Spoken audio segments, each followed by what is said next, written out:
একটা জানা কথা অবাক করে দেওয়ার মতো আপনাদের আজ সবাইকে মনে করিয়ে দিতে চাই। সংকটটা বৈশ্বিক হলেও সমাধান কিন্তু আপনার কাছে।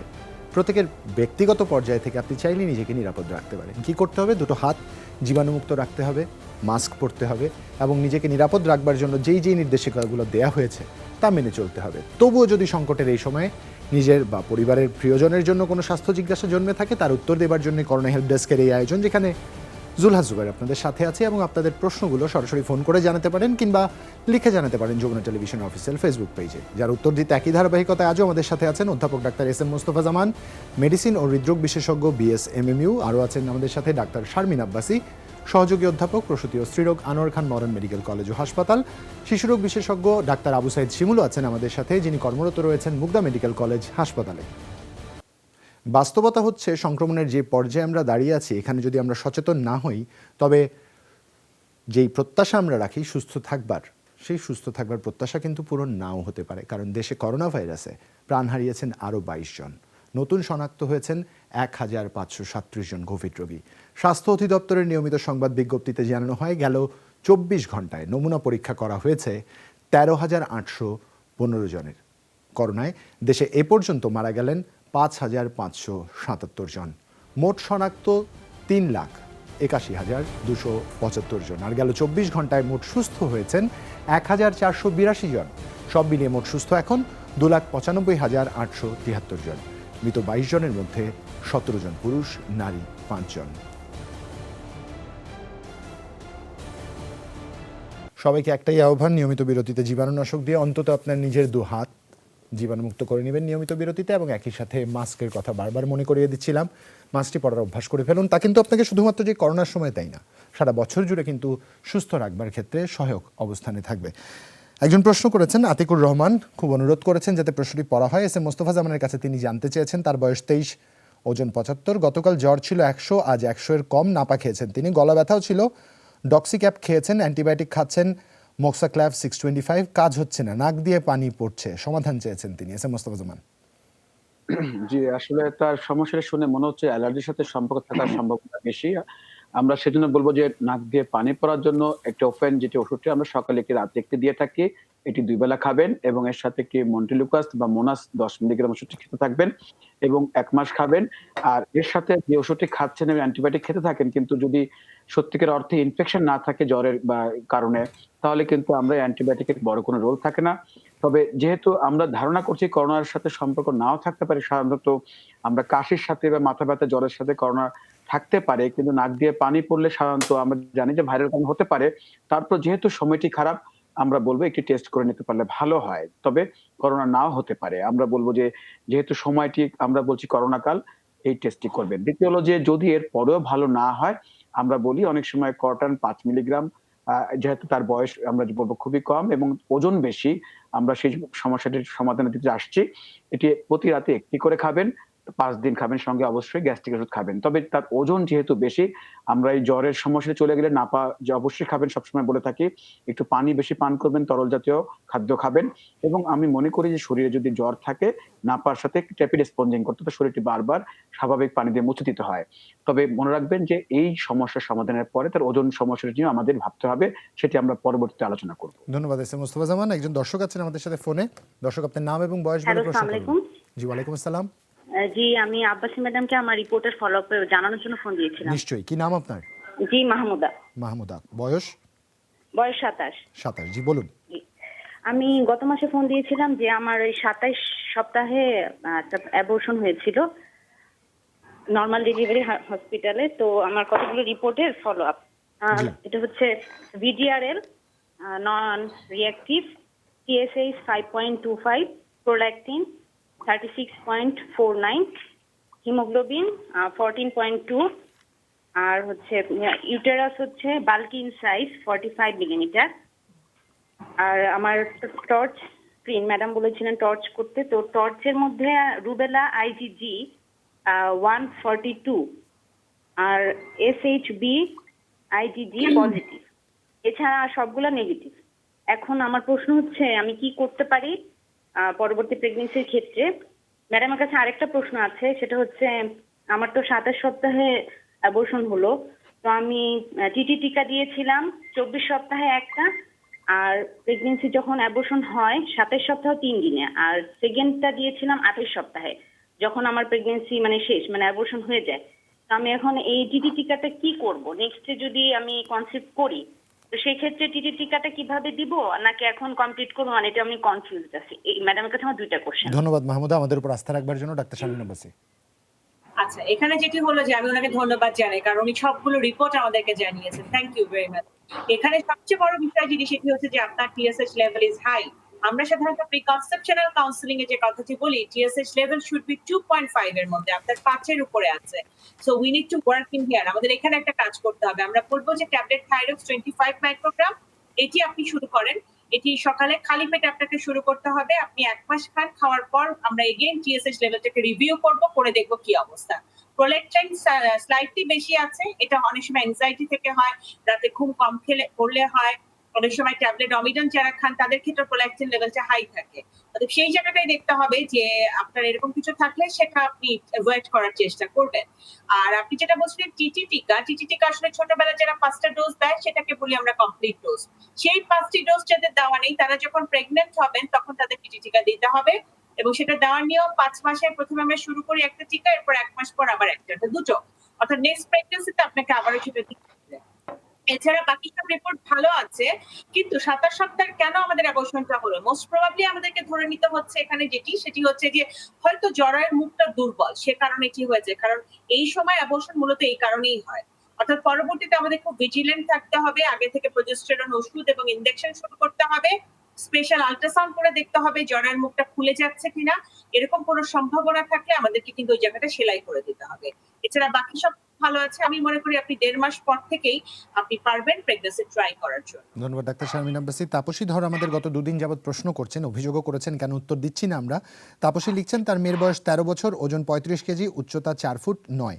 তেমনভাবে হাইট বাড়ছে না।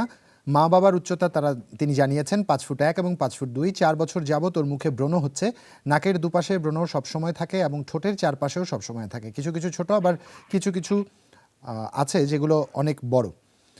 খাবারের রুচি নেই, পানি খায় 2 থেকে 2.5 লিটার, তবুও ব্রণ কমছে না, রোদে গেলে লাল হয়ে যায়, তবে চুলকানি নেই কোনো। পিরিয়ড নিয়মিত, তবে পিরিয়ডের প্রথম এবং দ্বিতীয় দিন প্রচণ্ড ব্যথা হয়। ব্রণ এবং ব্রণের দাগ দূর করার জন্য এবং ব্যথার জন্য কি করতে পারেন জানতে চেয়েছেন আবু সাইদ শিমুল আপনার কাছ থেকে, এবং ডাক্তার শারমিন আব্বাসী দুজনের সমন্বয়ে উত্তরটা দিতে চাই। প্রথমে বলবেন ডাক্তার আবু সাইদ শিমুল। আসলে আমার দিক থেকে যেটা বলার সেটা হচ্ছে যে যেহেতু মা বাবার হাইট বলেছেন, যে হাইটটা উনি বলেছেন যে 4 ফুট 9, সেটা কিন্তু স্বাভাবিক, এবং তার হাইট বাড়ার কিন্তু আরো সময় রয়ে গেছে। আমরা বলে থাকি 18 থেকে 20 বছর বয়স পর্যন্ত কিন্তু হাইট বাড়ে। সুতরাং আমরা বলি যে ভেলোসিটি অর্থাৎ হাইট বাড়ার যে গতি প্রকৃতি, সেই রিদমটা ঠিক আছে কিনা, তার ক্ষেত্রে আমি এই বলে আশ্বস্ত করতে চাই যে তার রিদম একদমই ঠিক আছে। যেভাবে পানি খাওয়াচ্ছেন, পুষ্টিকর খাবার খাবেন, কিন্তু ব্রণ বা অন্য যেসব সমস্যা রয়েছে হরমোনাল বা বিভিন্ন সমস্যার কারণে হয়। আমি বলি পরবর্তী অংশটা ডাক্তার শারমিন আব্বাসী যদি ওনারকে পরামর্শ দেন, ওনার জন্য আরেকটু ভালো হবে। ডাক্তার শারমিন আব্বাসী।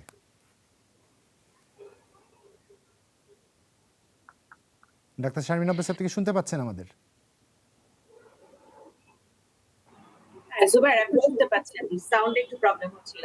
এখানে আসলে যে বিষয়টি আমি উল্লেখ করতে চাই সেটি হচ্ছে যে বয়সের সাথে সাথে কিন্তু একটা মেয়ের বৃদ্ধি হয়, এবং সেই বৃদ্ধিটার একটা প্রপার অ্যাপ্রোপ্রিয়েট একটা কম্বিনেশন হয় তার মেনস্ট্রুয়েশন এস্টাবলিশমেন্ট এবং তার সাথে তার মেয়েলি যে শারীরিক পরিবর্তনটা সেটার উপরে। অর্থাৎ সেই জায়গাটা যদি পারফেক্ট থাকে তাহলে কিন্তু হাইটের জন্য আমাদের খুব একটা টেনশন করার কোনো বিষয় থাকে না, কারণ হাইটটা কিন্তু অনেক সময় কনস্টিটিউশনাল, অর্থাৎ এক এক ফ্যামিলি ভেদে এক এক রকম হয়, এক এক পার্সন ভেদে এক এক রকম হয়। কারণ এমনও কিন্তু আছে যে একই পরিবারের একটি ছেলে প্রায় 5 ফিট 9 ইঞ্চি, অথবা অথচ তার ভাই হয়তো 5 ফিট 2 ইঞ্চি। অতএব এরকম হতে পারে। এই জন্য আমি প্যারেন্টসদেরকে বলবো যে আপনারা ব্রেস্ট ডেভেলপমেন্ট হচ্ছে কিনা প্রপারলি সেই দিকটা খেয়াল করুন, তার মিনিস্ট্রেশনের জায়গাটিকে খেয়াল করুন, এবং তার অন্যান্য যে শারীরিক পরিবর্তন আমরা বলি বয়সের সাথে সাথে একটি মেয়ের মেয়ে হয়ে ওঠার যে, নারী হয়ে ওঠার যে বিষয়টি, সেটি যদি পারফেক্ট থাকে তাহলে আসলে খুব একটা টেনশনের কিছু নেই। ধন্যবাদ আপনাকে ডাক্তার শারমিন আব্বাসী। একজন দর্শক আছেন আমাদের সাথে। দর্শক, আপনার নাম এবং বয়স বলে প্রশ্ন করুন। আসসালামু আলাইকুম। ওয়ালাইকুম আসসালাম। আমি হুমায়ুন কবির টাঙ্গুর থেকে বলছি। জি জি স্যার, আমার যে বুকে হালকা মাঝে মাঝে ব্যথা হয় বাম পাশে, আর বুকটা বার হয়ে থাকে, তো এর আগে ইটিটি করাইছিলাম, ইটিটি পজিটিভ আসছে গত 1 বছর আগে। তো আচ্ছা ইদানিং আবার ইটিটি করাইছি, ইটিটি স্ট্রংলি পজিটিভ আসছে। আচ্ছা তো এই ব্যাপারে আমি কি করতে পারি? আমার বলা হয়েছে যে আমি যেন এনজিওগ্রাম করি। আচ্ছা হুমায়ুন সাহেব একটু আমাদের সহায়তা করবেন, একটু আপনার বয়সটা বলবেন ম্যাডাম আমাদের। এর আগে তো যে আমার ব্যাপারটা বয়স 50। 50 বছর। আচ্ছা, আপনার ডায়াবেটিস আছে? না, ডায়াবেটিক্স নেই। আচ্ছা, উচ্চ রক্তচাপ? না, উচ্চ রক্তচাপ নেই। আচ্ছা, জি না, নাই। ডায়াবেটিস নিয়ন্ত্রণে আছে? না, ডায়াবেটিস নেই বলেছেন আপনার। ডায়াবেটিস এস এম মোস্তফা নেই। জামান আপনি শুনছিলেন, আপনার যদি আর কিছু জানবার থাকে। জি। এস এম মোস্তফা জামান, আপনি যদি আমাদের শুনে থাকতে,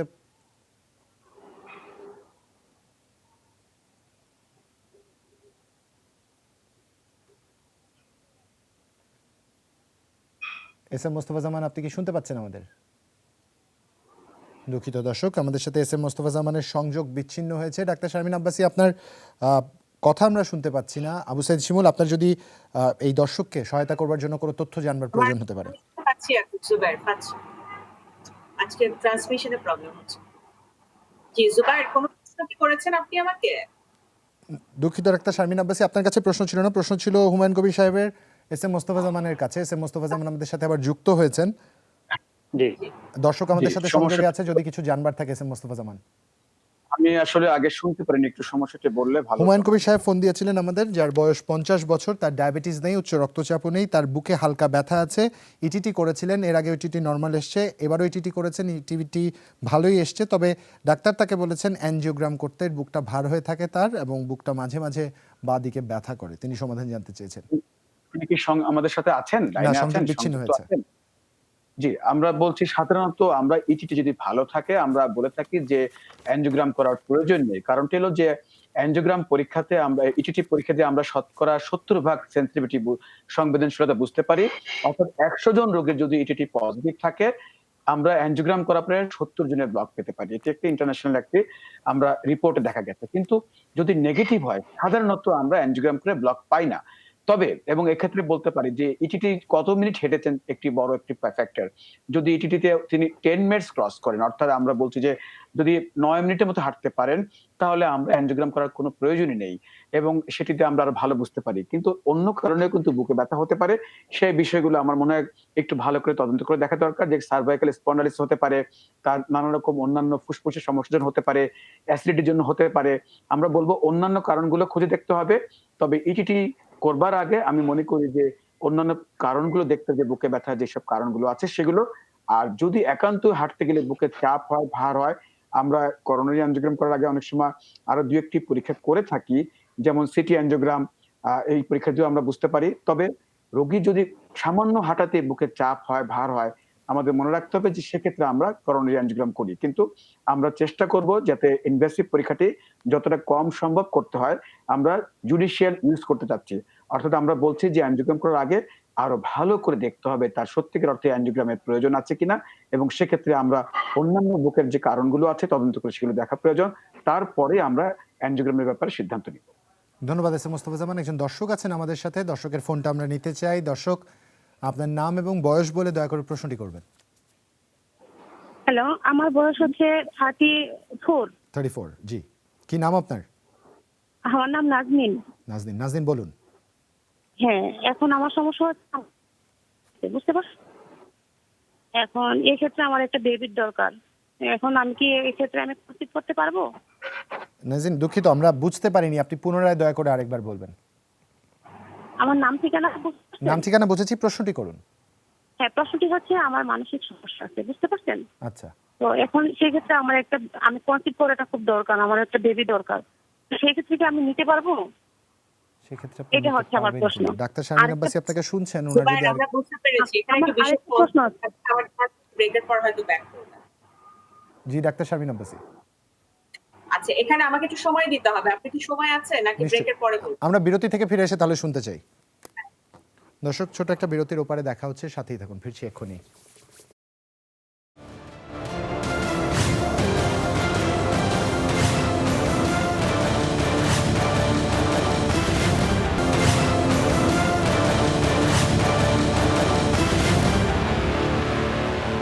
স্বাগত আরেকবার, দেখছেন করোনা হেল্প ডেস্ক, জুলহা জুবাইর আপনাদের সাথেই আছে।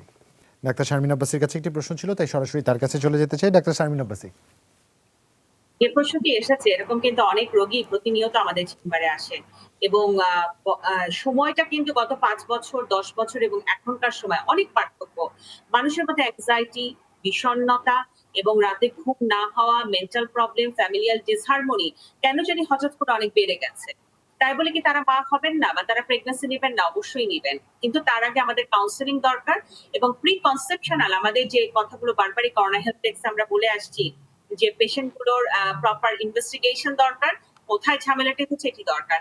কারণ আপনারা জানেন যে প্রেগন্যান্সি ইটসেলফ এ ফিজিওলজিক্যাল প্রসেস, কিন্তু অনেক মেয়েরাই মানতে পারে না। আমি কেন মোটা হয়ে যাচ্ছি, পেট কেন উঁচু হয়ে যাচ্ছে, গায়ের রং কেন কালো হচ্ছে, চুল কেন পড়ে যাচ্ছে।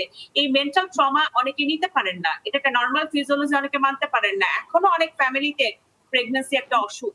এখন এই অসুখ যখন চিন্তা করবে ফ্যামিলি এবং হোল ফ্যামিলি, তখন কিন্তু এই যে মাতৃত্বের যে স্বাদটি, সেই স্বাদ কিন্তু নেওয়া যাবে না, কারণ অসুখ থেকে তো স্বাদ নেওয়া যায় না। আমার কাছে প্রেগনেন্ট লেডিরা এসে বলে, ম্যাডাম খুব অসুস্থ। আমি বললাম কেন, কি হয়েছে? বলে প্রেগন্যান্সি টেস্ট পজিটিভ। বলে কি তারপরে কি হয়েছে? বলে বমি হয়, মাথা ঘুরায়। তো আমি বললাম এগুলো তো ওয়েলকাম সাইন।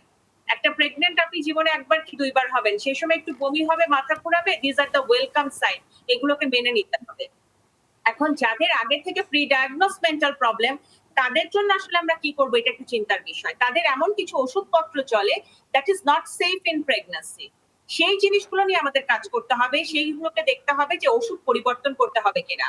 অনেক পেশেন্ট আমার কাছে আসেন যারা হয়তো তাদের মেন্টাল প্রবলেমের জন্য লেট জাতীয় ওষুধ খান, যেটা অ্যাবসলিউটলি কন্ট্রাইন্ডিকেটেড ইন প্রেগন্যান্সি, খেলে বাচ্চার জন্মগত ত্রুটি হবে। সেই জিনিসগুলো পরিবর্তন করতে হবে।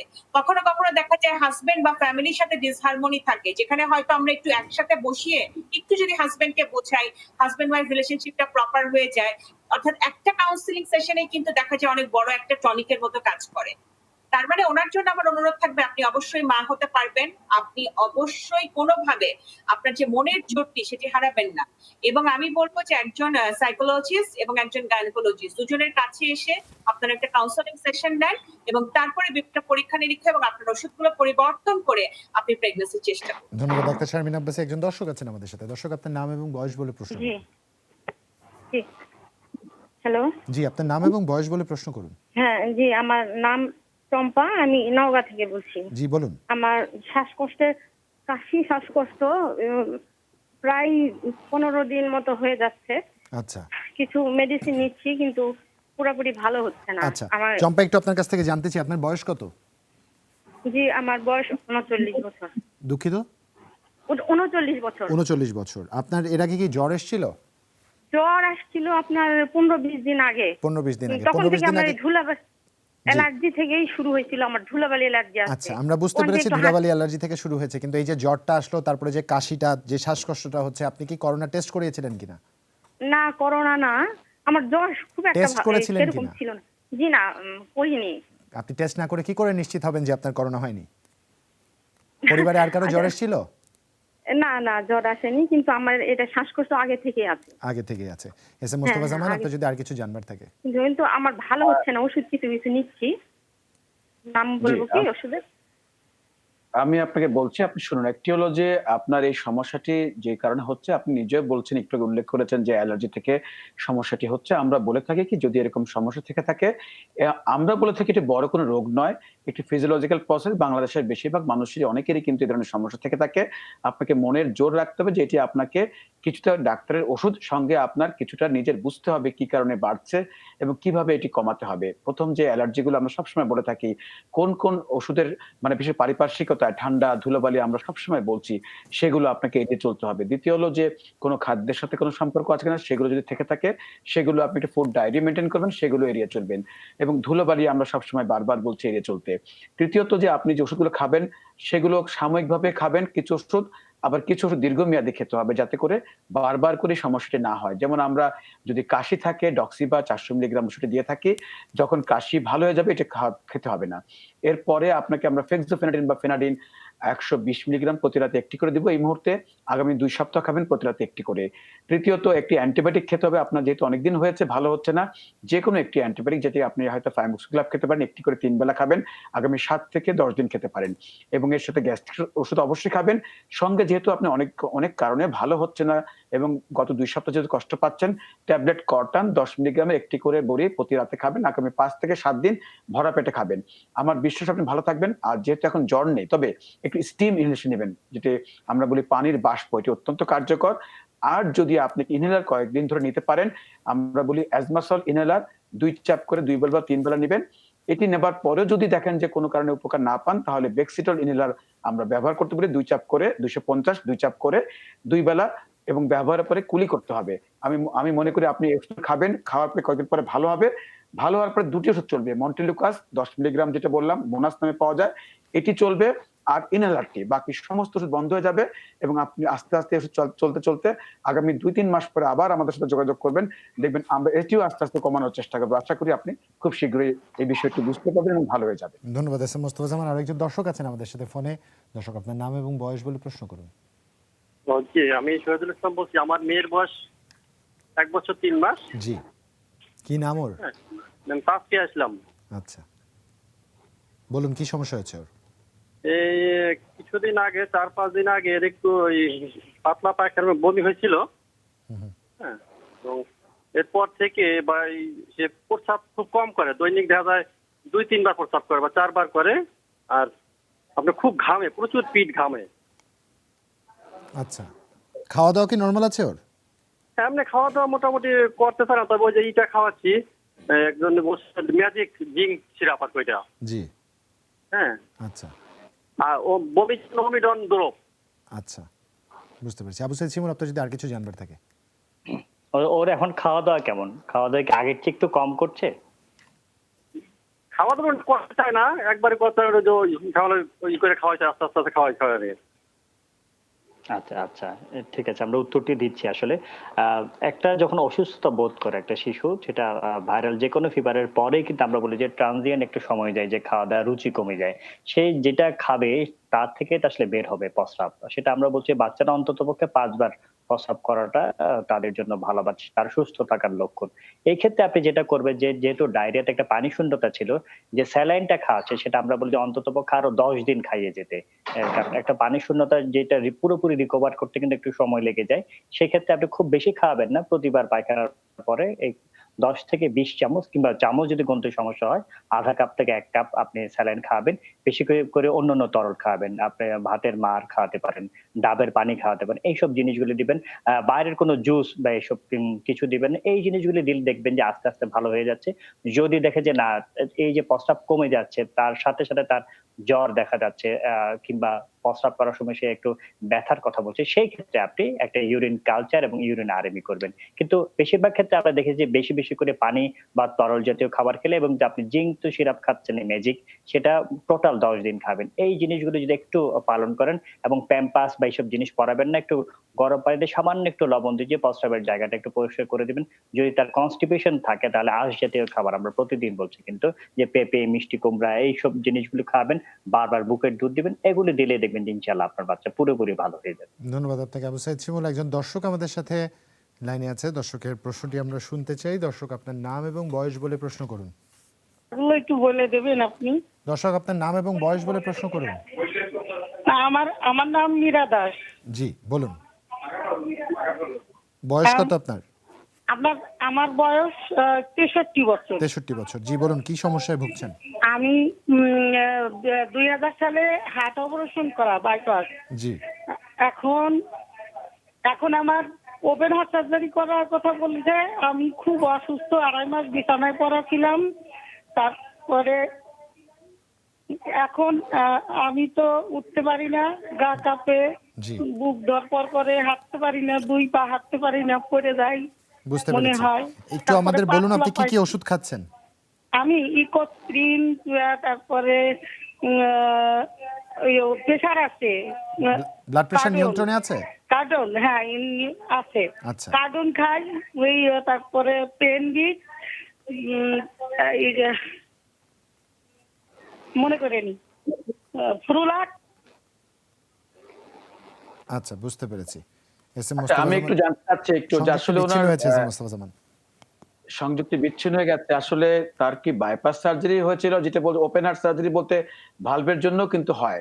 আসলে কি কারণে হয়েছিল উনি যে ওষুধগুলোর নাম বলছেন সেগুলো কিন্তু পেনভিক, এগুলো কিন্তু আমরা হার্টের ভালভের সমস্যা জন্য সেটি যদি বলতে পারতো ভালো হতো আসলে। এবং একবার করেছেন বলেছেন, এখন আবার করতে বলছেন কিনা ঠিক না উনি সংযুক্ত থাকলে মানে এর আগে যখন হয়েছে বাইপাস হয়েছিল এবং জি। বাইপাস হওয়ার পরে 2.5 বছর তিনি বিছানায় পড়ে গিয়েছিলেন এমনটা আমাদের বলেছেন। আমরা তার কথা থেকে যতখানি বুঝে নেবার চেষ্টা করছি এবং তার পরবর্তীতে এখন তার অবস্থা হচ্ছে এইরকম। তিনি যেই যে লক্ষণগুলো বলে এখন কি আবার তাকে বাইপাস সার্জারি করতে বলছেন না বলেছেন এমন ডাক্তার? কিছু মেনশন করেননি। কিন্তু তিনি খুব মেনশন দুর্বল। করেন।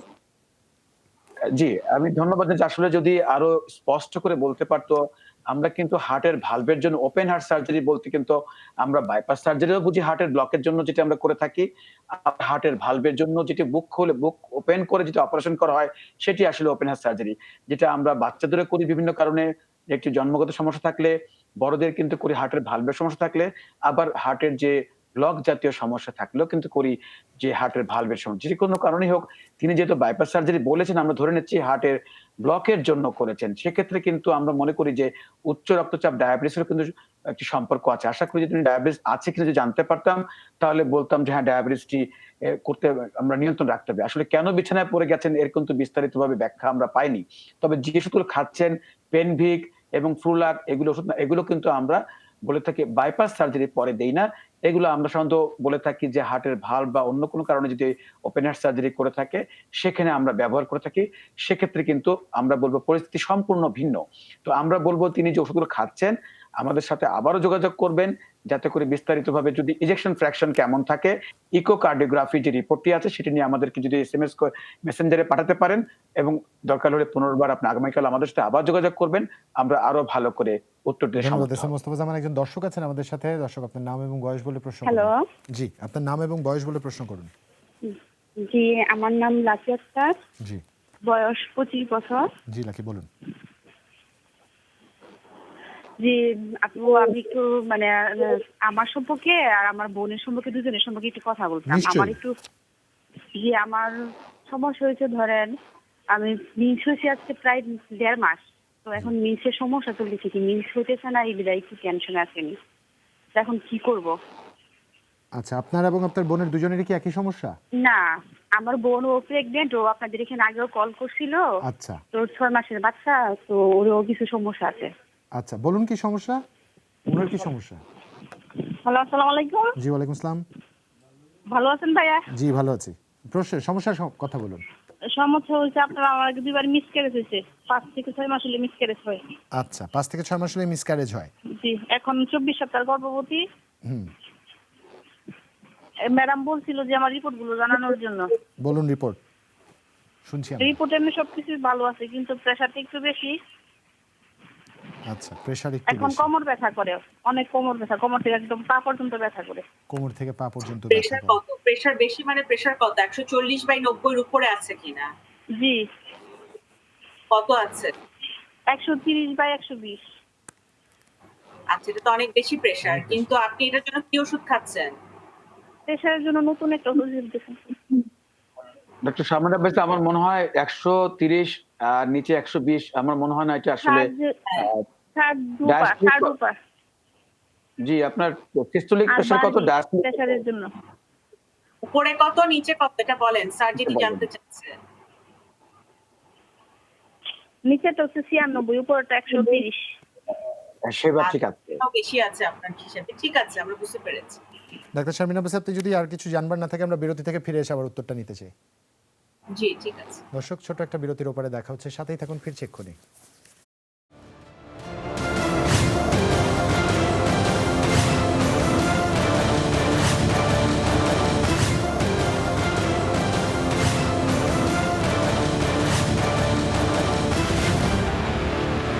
স্বাগত আরও একবার দর্শক, আপনারা দেখছেন করোনা হেল্প ডেস্ক, জুলহা জুবাইর আপনাদের সাথেই আছি। দর্শক, আমরা বিরতিতে যাওয়ার আগে একজন আমাদের ফোন দিয়েছিলেন আপনাদের মধ্যেই, তিনি ডাক্তার শারমিন আব্বাসের কাছে, 2 বোন মূলত তারা জানতে চেয়েছিলেন। প্রশ্নের উত্তরটি আমরা শারমিন আব্বাসের কাছ থেকে নেবার চেষ্টা করব। তিনি এই মুহূর্তে আমাদের সাথে যুক্ত নেই, তিনি সংযুক্ত হওয়ার পরেই তার কাছ থেকে আমরা উত্তরটা জেনে আপনাদের জানিয়ে দেওয়ার চেষ্টা করব। তার আগে লিপু আমাদের লিখেছেন, লকডাউনে সব কাজ করার কারণে তার আঙুলের একটি নখ নষ্ট হয়ে যাচ্ছে, তার মধ্যে তিনি হেক্সিজল দিয়েছিলেন। এখন বর্তমানে কোনো কিছু খাওয়া যাচ্ছে না বা পানিও ধরা যাচ্ছে না। একটা 1 বছর 10 মাসের বাবুও আছে। নখের জন্য করণীয় কি? সম্ভবত তিনি তার স্ত্রীর জন্য এই প্রশ্নটি করেছেন এস এম মোস্তফা জামান। যে আসলে নানা কারণে এরকম হতে পারে, তবে অ্যালার্জি আছে কিনা বা স্কিনের রোগ থাকতে পারে, চর্মরোগ থাকতে পারে। আমরা বলব যে যেহেতু তিনি নিজেই বলছেন যে পানির স্পর্শে সমস্যাটি বাড়ছে, আমরা প্রথম পরামর্শ হবে পানি যাতে স্পর্শ কমের মাধ্যমে কাজ করা যায় সেটি চেষ্টা করতে হবে। দ্বিতীয় হলো যে আমরা যদি অ্যালার্জি থাকে আমরা বলে থাকি অ্যালাট্রল 10 মিলিগ্রাম এষট্টি প্রতি রাতে একটি করে খাবেন। আরেকটি ফাঙ্গাল ইনফেকশন হলো কিনা যদি এরকম কোনো কিছু থাকে আমি মনে করি একজন চর্মরোগ বিশেষজ্ঞের কাছে দেখালে আসলে সঠিক ওষুধটি তিনি পাবেন। অনেক সময় আমরা নানা রকম অয়েন্টমেন্ট দিয়ে থাকি কিন্তু এটির মধ্যেও পার্থক্য থাকে আসলে। আমি বলব যে আসলে প্রথমত তাকে পানির স্পর্শ থেকে দূরে থাকবেন এবং একজন চর্মরোগ বিশেষজ্ঞ দেখালে জিনিসটি, কারণ অনেক সময় দেখা যায় প্রায় বছরখানেক ধরে ওষুধ খেতে হয়। বিশেষ করে আপনারা জানেন যে নখের মধ্যে কিন্তু ব্লাড সাপ্লাই নেই। সেখানে কিন্তু ফাঙ্গাল ইনফেকশন হলে কিন্তু ওষুধটি মুখে খেলে সেখানে পৌঁছাতে অনেক সময় লাগে। সুতরাং আমরা মনে করি যেমন নখ, চুল এখানে কিন্তু ব্লাড সাপ্লাই কম। সেখানে কিন্তু আমরা মনে করি যে ওষুধটি যদি দীর্ঘমেয়াদী খেতে হবে একটু দেখে নিলে ভালো হয়। কোন ওষুধটি খাবেন এবং কতদিন খেতে হবে। ধন্যবাদ এস এম মোস্তফা জামান। একজন দর্শক আছেন আমাদের সাথে। দর্শক, আপনার নাম এবং বয়স বলে প্রশ্ন করুন।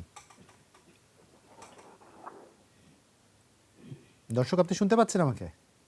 জি, শুনতে পাচ্ছি। জি, আপনার নাম এবং বয়স বলে প্রশ্ন করুন। আসসালামু আলাইকুম, আমি রাজন বলছিলাম চট্টগ্রাম থেকে। ওয়ালাইকুম আসসালাম রাজন। জি বলুন ভাই, কিভাবে সহায়তা করতে পারি? আমার বাচ্চার বয়স, আমার ছোট একটা মেয়ে আছে, বয়স হচ্ছে আপনার 11 মাস। জি এখন ওরে যে আপনার গত 4 দিন আগে ভিটামিন এ ক্যাপসুল খাওয়াইছিলাম। জি ওইটা খাওয়ানোর পর থেকেই বুঝতেছি যে তার খাবারের রুচি একদম কমে গেছে। আচ্ছা, কমে মানে গেছে তার মানে কোনো- খাচ্ছে না হ্যাঁ। একদমই?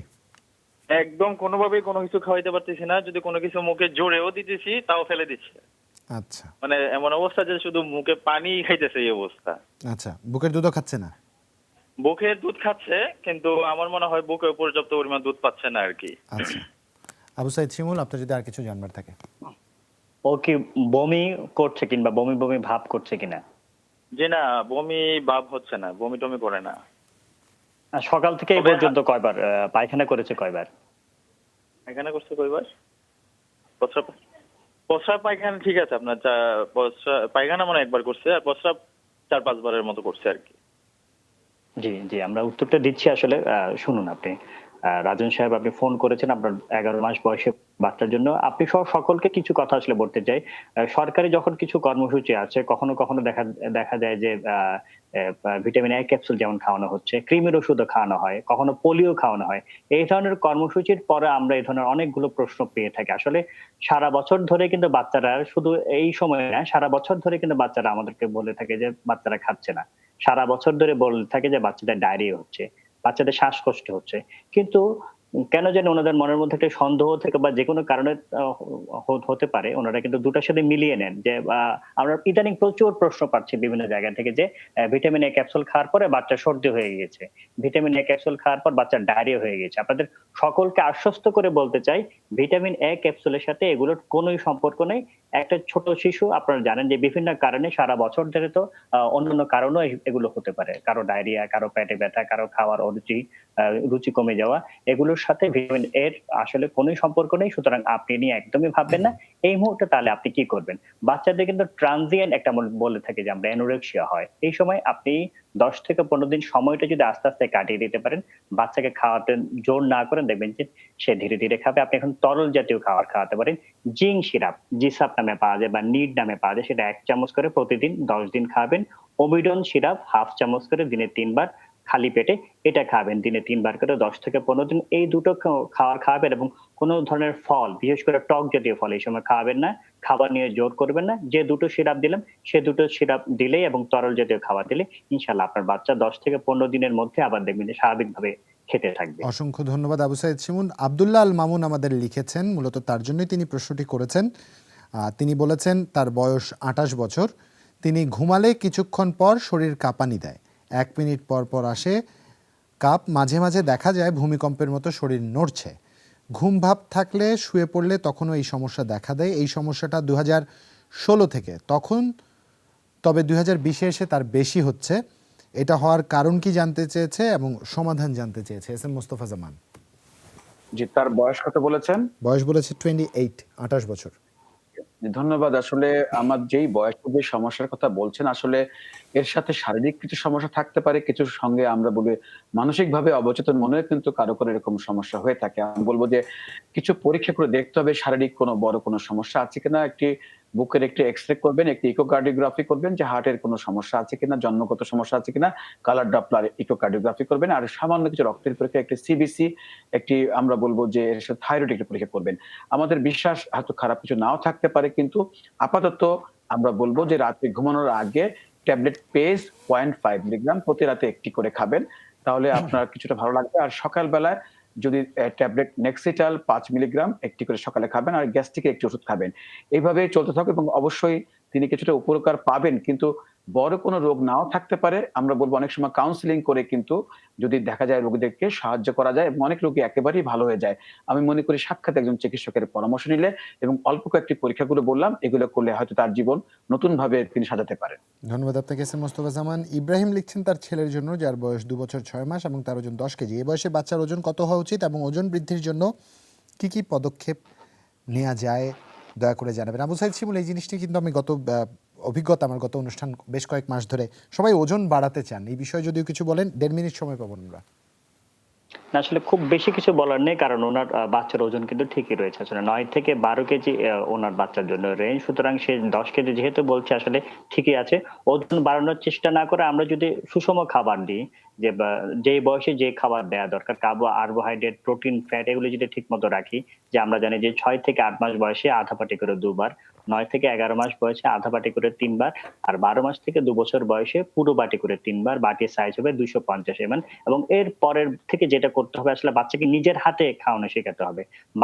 মায়েরা বাচ্চাদের খাইয়ে দিতে দিতে একসময় সেটা খাওয়ার প্রতি যে উৎসাহ, সে উদ্দীপনা সেটা চলে যায়। এবং বিভিন্ন সময় আমরা বলেছি বাজার করার সময় বাচ্চাকে সাথে নিয়ে যাবেন, বা যখন রান্না করবেন তাকে সাথে রাখবেন। অর্থাৎ খাওয়াটা যে একটা বিরক্তিকর কারণ, এটা যেন একটা যুদ্ধ নয়, এটা যেন একটা তার খেলার ছলেই যাতে সে খেতে পারে, এই জিনিসটা যদি একটু করেন, দেখবেন যে বাচ্চা তার স্বাভাবিক নিয়মেই বাড়বে এবং অন্য বাচ্চাদের সাথে কখনোই তুলনা করবে না। এই কয়েকটা জিনিস যদি আপনি চিন্তা করে দেখেন, দেখবেন যে আপনার বাচ্চা খুব সুস্থভাবে সুন্দরভাবে বেড়ে উঠতে পারে। ধন্যবাদ আপনাকে আবু সাইদ শিমুল। একই সাথে ধন্যবাদ আপনাকে এস এম মোস্তফা জামান। দুঃখিত ডাক্তার শারমিন আব্বাসীকে আমরা যুক্ত করতে পারিনি, সংযোগ বিঘ্নিত হয়েছে আমাদের, তার সাথে ইন্টারনেট ঝামেলা করছে কিছুটা। তাই লাকি যে প্রশ্নটি করলেন এবং তার বোন যে প্রশ্নটি করেছেন সেই প্রশ্নের উত্তর আজ দেওয়া গেল না, আগামীকাল আর অবশ্যই আমরা এই প্রশ্নের উত্তর দেবার চেষ্টা করবো। এবং দর্শক যারা আমাদের ফোন দিচ্ছেন, যেমন আজ একজন আমাদের ফোন দিয়েছেন যার বয়স 63 বছর, তিনি তার ওপেন হার্টের কথা আমাদের বলছিলেন। আমরা নিশ্চিত হয়ে বুঝতে পারিনি এটি মূলত ভালভের জন্য হয়েছে কিনা, কিংবা ব্লক ছিল কিনা, এই ব্লকের জন্য এই ওপেন হার্ট হয়েছে কিনা। দয়া করে আপনাদের হিস্ট্রিগুলো বলবার সময় একটু গুছিয়ে বলবার চেষ্টা করবেন, বিস্তারিত বলবার চেষ্টা করবেন। বয়োজ্যেষ্ঠ বয়কনিষ্ঠ যারাই ফোন দিচ্ছেন, প্রাসঙ্গিক যেই বিষয়গুলো, যে আপনার ডায়াবেটিস আছে কিনা, উচ্চ রক্তচাপ আছে কিনা এবং এই দুটো বিষয়ের জন্য কি ওষুধ আপনি গ্রহণ করছেন, তা অবশ্যই আমাদের ফোনে জানাবার চেষ্টা করুন। অনলাইনেও যখন লিখে আমাদের জানাচ্ছেন ফেসবুকে, এই দুটো বিষয় অবশ্যই মেনশন করবেন। দর্শক, আজ এখানেই বিদায় নিতে চাই। যারা যুক্ত ছিলেন প্রত্যেকে আশা করব আমাদের প্রশ্ন উত্তরগুলো শুনেছেন, প্রিয় মানুষজনগুলোর যাদের জন্য প্রশ্ন করেছেন উত্তরগুলো জানিয়ে দিবেন। আজ এখানেই বিদায় নিব। সবাই ভালো থাকবেন। শুভরাত্রি।